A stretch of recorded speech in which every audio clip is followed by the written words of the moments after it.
Hello hi ನಮಸ್ತೆ. ಬನ್ನಿ friends, ಇವತ್ತು ಸಿಂಪಲ್ಲಾಗಿ ಟೇಸ್ಟಿಯಾಗಿ ಚಿಕನ್ ಬಿರಿಯಾನಿಗೆ ಯಾವ ಥರ ಮಾಡೋದು ನೋಡ್ಕೊಂಡು ಬರೋಣ. ಮೊದಲಿಗೆ ಅರ್ಧ ಕೆ ಜಿ ಚಿಕನ್ನ ಒಂದು 2-3 ಸಲ ನೀಟಾಗಿ ವಾಶ್ ಮಾಡಿಬಿಟ್ಟು ಇಟ್ಕೊಳ್ಳಿ. ಚಿಕನಲ್ಲಿ ನೀರಿರಬಾರ್ದು, ಅದಕ್ಕೋಸ್ಕರ ಒಂದು 2-3 ಸಲನೇ ವಾಶ್ ಮಾಡಿ. ಇವಾಗ ಪಕ್ಕಕ್ಕೆ ಎತ್ತಿಟ್ಕೊಳ್ಳಿ. ಇವಾಗ ಒಂದು ಮಿಕ್ಸಿ ಜಾರ್ಗೆ ಹಸಿಮೆಣ್ಸಿನ್ಕಾಯಿ, ಪುದೀನ ಸೊಪ್ಪು, ಸಾಂಬಾರು ಸೊಪ್ಪು, ಶುಂಠಿ, ಬೆಳ್ಳುಳ್ಳಿ, ಚಕ್ಕೆ, ಲವಂಗ, 1 ಟೀ ಸ್ಪೂನಷ್ಟು ಕಾಳುಮೆಣಸು ಇಷ್ಟನ್ನೆಲ್ಲ ಹಾಕ್ಬಿಟ್ಟು ಒಂದು ನೈಸಾಗಿ ರುಬ್ಕೊಂಡು ಬನ್ನಿ. ರುಬ್ಬಿದ ಮಸಾಲೆ ಈ ಥರ ಇರಬೇಕು, ಅತಿ ನೈಸಾಗಿ ಬೇಡ, ಸ್ವಲ್ಪ ತರ್ತರಿಯಾಗಿದ್ದರೂ ಓಕೆನೇ. ಮತ್ತು ಇವಾಗ ಈರುಳ್ಳಿ, ಟೊಮೊಟೊ, ಕೊತ್ತಂಬರಿ ಸೊಪ್ಪು, ಪುದೀನ ಸೊಪ್ಪು, ನಿಂಬೆಹಣ್ಣು, ಹೋಲ್ ಸ್ಪೈಸಸ್, ಎಣ್ಣೆ ಮತ್ತು ತೇಜು ಬಿರಿಯಾನಿ ಪೌಡರ್ ಇಷ್ಟಿದ್ರೆ ಸಾಕು. ಈಗ ಒಂದು ಪ್ಯಾನ್ ಇಟ್ಟು ಪ್ಯಾನ್ ಕಾದಾದ ನಂತರ ಅದಕ್ಕೆ ಒಂದು 4-5 ಟೇಬಲ್ ಸ್ಪೂನಷ್ಟು ಎಣ್ಣೆ ಹಾಕ್ಕೊಳ್ಳಿ. ಎಣ್ಣೆ ಸ್ವಲ್ಪ ಚೆನ್ನಾಗಿ ಕಾಯಬೇಕು. ಕಾದಾದ ನಂತರ ಅದಕ್ಕೆ ಹೋಲ್ ಸ್ಪೈಸಸ್ ಹಾಕ್ಬಿಟ್ಟು ಫ್ರೈ ಮಾಡಿ ಒಂದು 2-3 ಸೆಕೆಂಡ್. ಮತ್ತು ಈರುಳ್ಳಿ ಹಾಕ್ಬಿಟ್ಟು ಫ್ರೈ ಮಾಡಿ. ನೆಕ್ಸ್ಟು ಈರುಳ್ಳಿ ಸ್ವಲ್ಪ ಕಲರ್ ಬರಬೇಕು, ಬ್ರೌನ್ ಕಲರ್, ಅಲ್ಲಿ ತನಕನೂ ಫ್ರೈ ಮಾಡ್ಕೊಳ್ಳಿ. ಮತ್ತು ಇವಾಗ 1/2 ಕೆ ಜಿ ಚಿಕನ್ನ ತೊಳೆದಿಟ್ಟಿರ್ತೀವಲ್ವ, ಅದನ್ನು ಹಾಕ್ಬಿಟ್ಟು ಫ್ರೈ ಮಾಡಿ. ಚಿಕನ್ನು ಸ್ವಲ್ಪ ನೀರು ಬಿಟ್ಕೋಬೇಕು, ಅಲ್ಲಿ ತನಕನೂ ಫ್ರೈ ಮಾಡ್ಕೋಬೇಕು.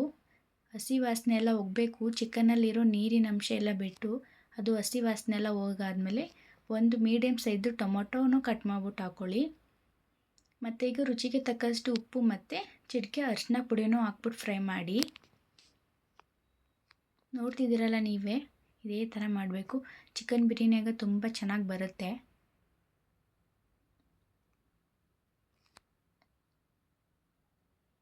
ಮತ್ತು ಈಗ ಪುದೀನ ಸೊಪ್ಪು ಮತ್ತು ಕೊತ್ತಂಬರಿ ಸೊಪ್ಪು ಎರಡನ್ನೂ ಹಾಕ್ಬಿಟ್ಟು ಫ್ರೈ ಮಾಡ್ತಾಯಿದ್ದೀನಿ. ಇವಾಗ ನಾವೇನು ನೈಸಾಗಿ ರುಬ್ಬಿಟ್ಕೊಂಡಿದ್ವಲ್ಲ ಮಸಾಲೆ, ಅದನ್ನು ಕೂಡ ಹಾಕಿ. ಅದು ಕೂಡ ಹಸಿ ವಾಸನೆ ಹೋಗಬೇಕು, ಅಲ್ಲಿ ತನಕನೂ ಫ್ರೈ ಮಾಡ್ಕೊಳ್ಳಿ. ಈಗ ಒಂದು ನಿಂಬೆ ಹಣ್ಣನ್ನು ಫುಲ್ ಹಿಂಡ್ತಾ ಇದ್ದೀನಿ ನಾನು ಚಿಕನ್ಗೆ. 1/2 ಅವರ್ ಅನ್ನೋ ಹಾಗೆಯೇ ನಾನು 2 ಲೋಟ ಅಕ್ಕಿನ ನೀರಲ್ಲಿ ನೆನೆಸಿಟ್ಕೊಂಡಿದ್ದೆ, ಅದನ್ನು ಕೂಡ ಇವಾಗ ಹಾಕ್ತಾಯಿದ್ದೀನಿ. ಹಾಗೆ ಪಕ್ಕದಲ್ಲಿ ನಾನು ಬಿಸಿನೀರು ಕಾಯಕ್ಕೆ ಇಟ್ಕೊಂಡಿದ್ದೆ. 2 ಲೋಟ ಅಕ್ಕಿಗೆ 4 ಲೋಟ ನೀರು ಹಾಕ್ಕೊಳ್ಳಿ. ಅವಾಗ ಪರ್ಫೆಕ್ಟ್ ಹದದಲ್ಲಿ ಬರುತ್ತೆ ಚಿಕನ್ ಬಿರಿಯಾನಿ.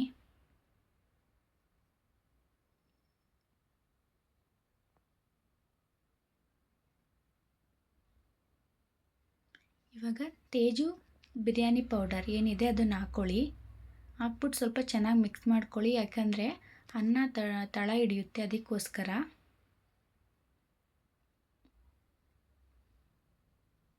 ಈಗ ಅದು ಕುಕ್ ಆಗಲಿ ಚೆನ್ನಾಗಿ, ಒಂದು 70% ಬೇಯಬೇಕು. ನೋಡಿ ಇವಾಗ ಇಷ್ಟು ಬೆಂದಿದೆ. ಇವಾಗ ಒಂದು ಟೇಬಲ್ ಸ್ಪೂನಷ್ಟು ತುಪ್ಪ ಹಾಕಿ, ತುಪ್ಪ ಹಾಕಿದ್ಮೇಲೆ ಕೊತ್ತಂಬರಿ ಸೊಪ್ಪು ಇದ್ದರೆ ಹಾಕ್ಕೊಳ್ಳಿ, ಚೆನ್ನಾಗಿರುತ್ತೆ ಟೇಸ್ಟು. ಇವಾಗ ಒಂದು ಪ್ಲೇಟ್ ಮುಚ್ಚಿ ಅದನ್ನು ಫುಲ್ ದಮ್ ಕಟ್ಟಿಸ್ಬೇಕು.